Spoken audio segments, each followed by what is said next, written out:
Hi guys, thanks for watching this video. My name is Craig Mackay. I'm also known as Macca, and I'm an instructor on the Great Barrier Reef in Australia. I've got a friend Dave that's done his first dive ever, and Dave is completely blind, which makes him a really brave guy for doing this. And so I put together a video for Dave and his friends, but also for other people. And the point of this video is I've dispensed with music and these other things so that I can narrate it, so that other people that are blind are able to listen to it, maybe get encouragement that they can go diving as well. So without further ado, let's get started. So in this segment, guys, what we're doing is going through the skills. So this is the briefing on the way out, and because Dave's blind, obviously, normally when we're diving, we do skills underwater, such as the OK sign, up, down, pretty much all of the signals you need to be able to see. However, in Dave's case, that's not an option. So what I'm doing on the way out is explaining to him how I'm going to communicate with him underwater. And the first thing was, under the program that we're doing, the introductory dive program, there are 3 safety skills that need to be done. So what I needed to do was tell Dave a way that he knows that he's about to perform a skill, and I did that by doing a squeeze to his right shoulder. Okay, and then I lifted a finger to tell him it was skill 1, 2 or 3. So that's what you're seeing here, is me squeezing his shoulder, telling him how I'm going to do this skill. Now the 3 skills are: one is inflate the BCD, that's the first skill. The second skill is clearing the mask, and the third skill is exchanging the regulators. So I go through and explain how I'm going to tell him those. The other thing that I'm doing right now is explaining to him that he needs to equalize his sinuses as he descends. So to get his attention underwater, I do a squeeze to the forearm, and then I touch his ear to let him know that he needs to clear his ears. So pretty much I need a way to tell him that I'm getting his attention, and that's a forearm squeeze to the right arm, and with his skills it's a squeeze to the shoulder. Now what I'm showing Dave now is when we're underwater, how I'm going to control his movements underwater. What I've done is put his hands together, and that gives me a surface to give signals to, plus it also helps him with his trim in the water. And what I'm explaining now is how I'm going to get him to go up and go down in the water, how I'm going to tell him that. And to make him go down, I'm going to place one finger on the top of his hands and push down, and that'll tell him to go down. What I'm doing right now is telling him how to kneel down, so that's 2 fingers on the top of the hand and rolling my knuckles forward, and that tells him that I want him to kneel down on the sand.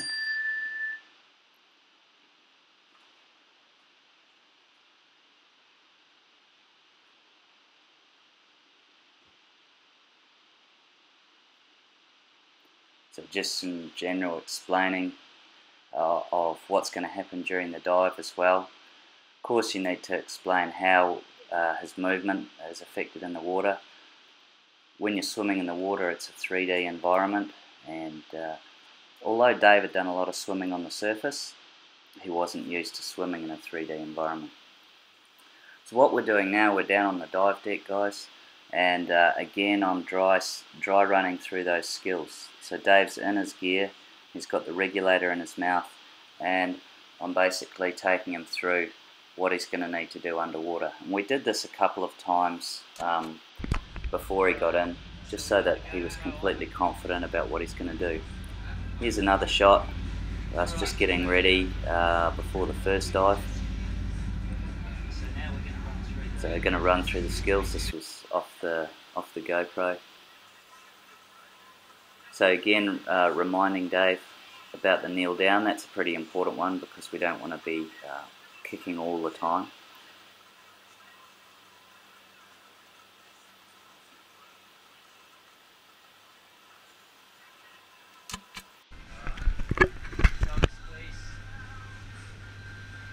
Okay, this one's the third skill, so this is the regulator exchange.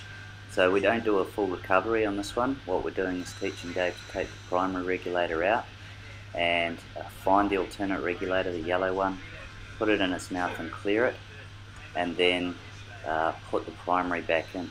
So this is exactly the same as what any student will have to do, and we're not taking it easy on Dave because he can't see. He's doing everything exactly how everyone else has to do it.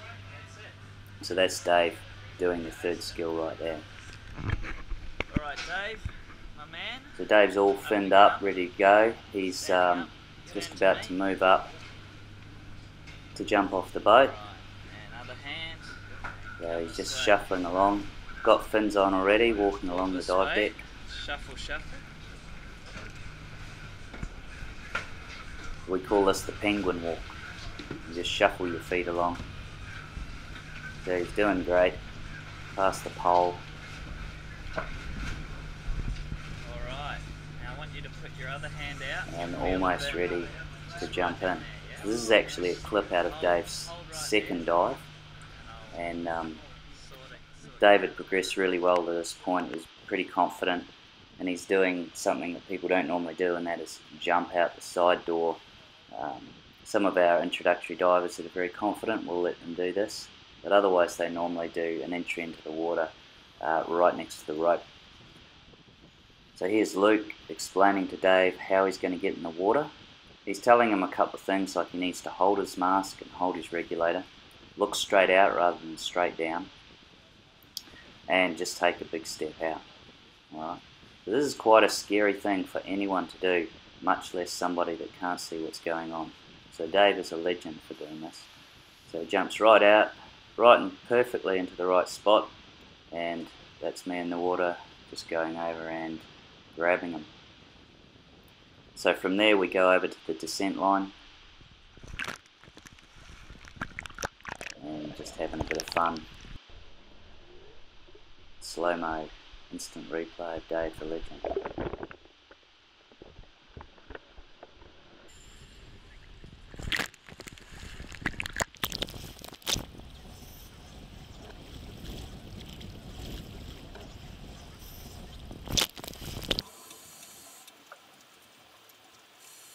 Now we're underwater in a dive, and I'm just checking through Dave's gear, making sure all his releases are absolutely secure and in place. It's good to do this right at the start of the dive when there's no gravity. I knew you can get the BCD fitting exactly perfectly.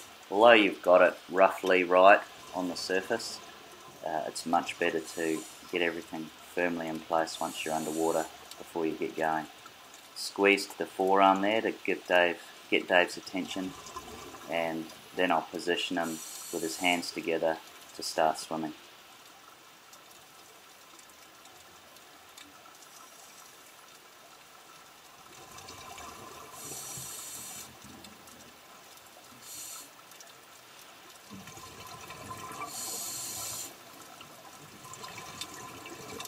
So how I'm doing it is I'm swimming backwards and Dave's swimming forwards. He's got both his hands together in the Superman position with his arms extended outwards. What this does is it stretches your body out and allows you to plane in the water much more level, and this is handy for all first time divers to learn this. They tend to want to swim up to the surface. So as you can see, I'm pointing him downwards to let him swim downwards. As with all introductory dives, the instructor needs to remain in very close contact, but especially with a dive like this. So giving the signal for Dave to kneel down there by pressing on his hands and then rolling my knuckles forward. Now you remember that pretty well, and straight into the down position. And we're coming up on a clam here. So all over the Great Barrier Reef we've got these giant bivalve clams, and this one's a fairly small one. This site we're at is called Castle Rock, and what I want Dave to experience is what these clams feel like. Now the clam itself has a hard exterior shell, and sometimes coral will grow on that. So I want to avoid them touching any of the coral. Those corals have stingers in them. But I want them to be able to touch the exterior part of the shell, and also gently touch the mantle of the clam, which is the interior part of the clam.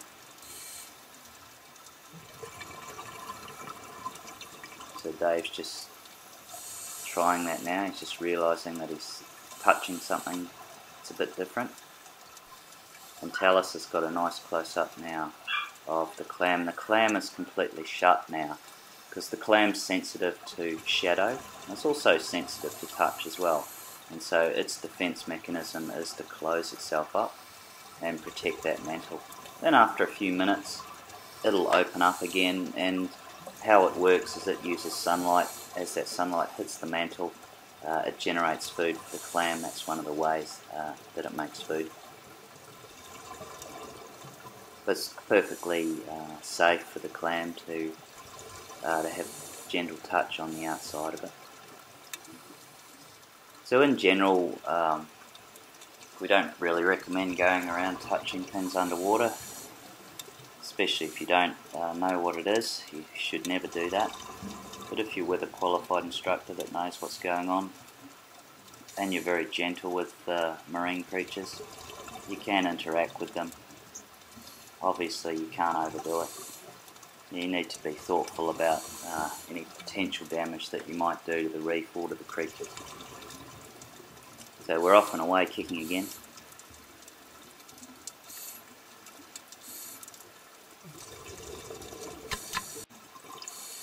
And Tallis here has captured a nice shot of a feather star. So a feather star is part of the crinoid family, and it is able just to catch little planktons that float by with those feathers. What's coming up into shot now is one of our residents at Castle, and it's a Malibu cod, or a groper depending where you're from. It just circled right around Dave.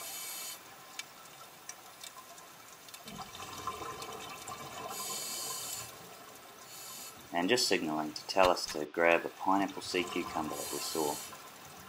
So Dave's just holding this sea cucumber now. It's called a pineapple sea cucumber on account of the exterior of it. Looks a bit like a pineapple. It's quite spiky. And Dave would be enjoying this. This would be a pretty unusual sensation because it looks spiky, but it doesn't feel. It's sort of soft as well. And then on the underside of that cucumber is a whole series of little tiny feet, and they use a hydraulic pressure to suck on. And what's happening to Dave now is as he moves his hand around onto those little tiny feet, they're sucking onto him, sucking onto his hand. And our Malabar cod is back, checking everything out.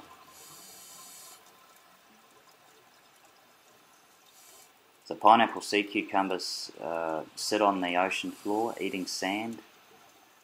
They call it eating detritus. So they don't have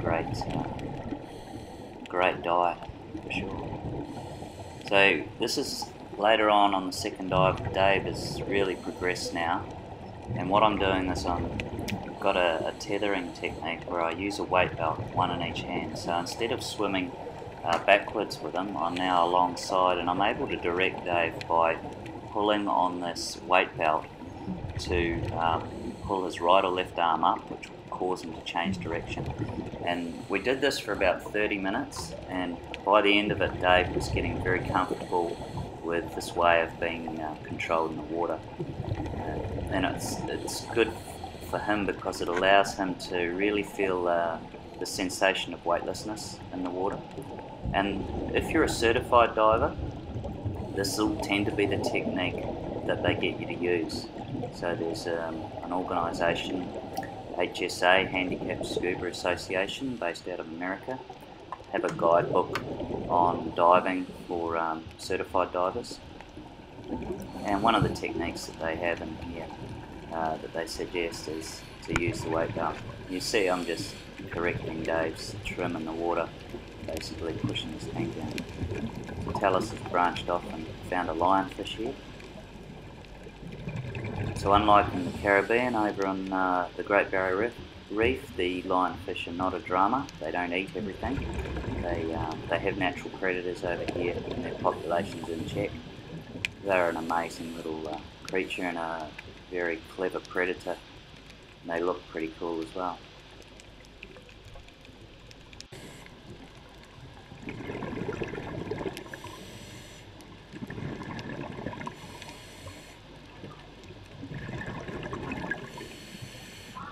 So we just got a shot of us, Dave's kneeling down now and playing with another sea cucumber. I'm not too sure what the name of this one is, so I call it the bread roll. I'm sure it's not called that, but I must look it up someday. And but it does look just like a loaf of bread, well, a green loaf of bread anyway. It's the same as the pineapple sea cucumber in that it has the same setup. It's not spiky on the outside, this one's smooth. But essentially the sea cucumbers are basically elongated stomachs. And Dave's just running his hands over this, just trying to work it out, what it actually is, through his hands.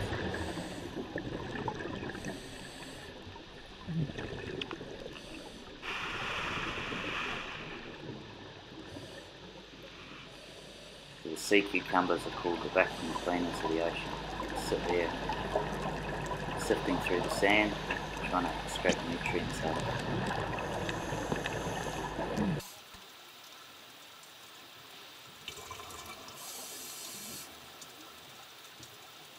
So this is a little clip. I think we're in Turtle Bay now, our second site. You can see Dave very comfortable now, and his trim in the water is very good now. He's pretty much level.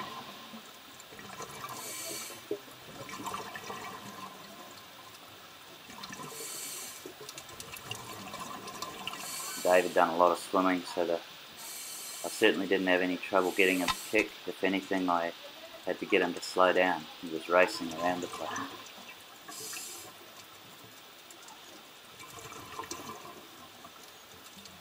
This is quite a nice little shot. Talus has got us in the background.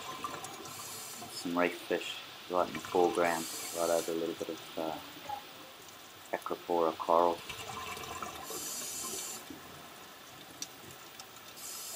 Coming up in the background there is the mooring line. So we'll be finishing the dive and doing our ascend. So here's Dave on the rope doing the ascend. How we do this is I place one of my hands on his hand and just help him guide up the rope. You need to ascend nice and slowly, so that's what we're doing there. So well done, Dave, absolute legend, and my absolute pleasure to take you diving.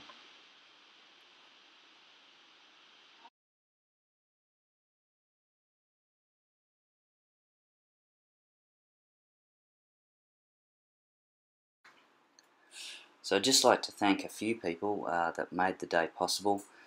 Firstly, the staff on the boat, on Silver Sonic, Luke, our supervisor for the day, Talus for doing great underwater photography for us and capturing all of those things.